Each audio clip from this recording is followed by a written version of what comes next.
Hello students, today we are going to study about chloroplast in our botany final year syllabus. So starting with the topic, chloroplast एक plastid का type होता है जो कि photosynthesis करने में involve होता है।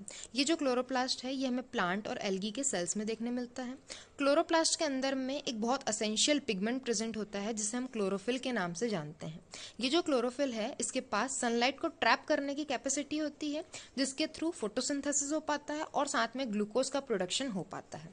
अगर हम क्लोरोप्लास्ट के स्ट्रक्चर को देखें तो ये एक डबल मेम्ब्रेन स्ट्रक्चर होता है, मतलब कि दो मेम्ब्रेन से मिलकर बनने वाला स्ट्रक्चर। इसके पास खुद का डीएनए होता है जो कि ये अपने पेरेंट क्लोरोप्लास्ट से इनहेरिट करता है।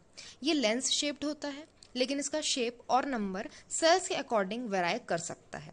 इसमें एक आउटर मेम्ब्रेन होती है, एक इनर मेम्ब्रेन होती है, एक थाइलाक्लॉइड मेम्ब्रेन होती है और ये जो मेम्ब्रेन्स होती हैं ये एक जेल लाइक मैट्रिक्स में एनक्लोज्ड होती हैं जिसे हम स्ट्रोमा के नाम से जानते हैं। अगर हम इसके स्ट्रक्चर को ध्यान से देखते हैं तो सबसे पहले डायग्राम में हमें एक आउटर मेम्ब्रेन दिखाई देती है। इस आउटर मेम्ब्रेन के जस्ट अंदर में एक इनर मेम्ब्रेन प्रेजेंट होती है और इस आउटर और इनर मेम्ब्रेन के बीच में जो खाली जगह होती है उसे हम इंटर मेम्ब्रेन स्पेस बोलते हैं। इसके बाद यहाँ पर हमें थाइलाक्लॉइड्स देखने मिलते हैं। थाइलाक्लॉइड जो है ये कॉइन लाइक स्ट्रक्चर होता है। अगर हम बहुत सारे सिक्के के जैसे स्ट्रक्चर को या कॉइन लाइक जो स्ट्रक्चर हमारा है जिसे हम थाइलाक्लॉइड बोलते हैं, अगर हम इसे एक के ऊपर एक अरेंज कर देते हैं कि स्टॉक के फॉर्म में, तो ये ग्रैनम कहलाता है। इसके अलावा यहाँ पर जो हमारा जेल लाइक मैट्रिक्स है ये स्ट्रोमा कहलाता है। स्ट्रोमा में डिफरेंट थाइलाक्लॉइड्स के कनेक्शन के लिए स्ट्रोमा लैमिली प्रेजेंट होता है। इसके बाद जो आउटर और इनर मेम्ब्रेन है ये पोरस होती है, मतलब इसमें होल्स प्रेजेंट होते हैं।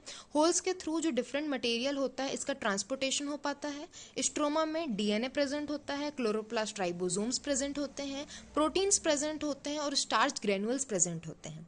क्लोरोप्लास्ट का अगर हम फंक्शन देखते हैं तो सबसे पहले जो क्लोरोप्लास्ट है ये प्राइमरी सेंटर होता है लाइट डिपेंडेंट और लाइट इंडिपेंडेंट रिएक्शंस के लिए।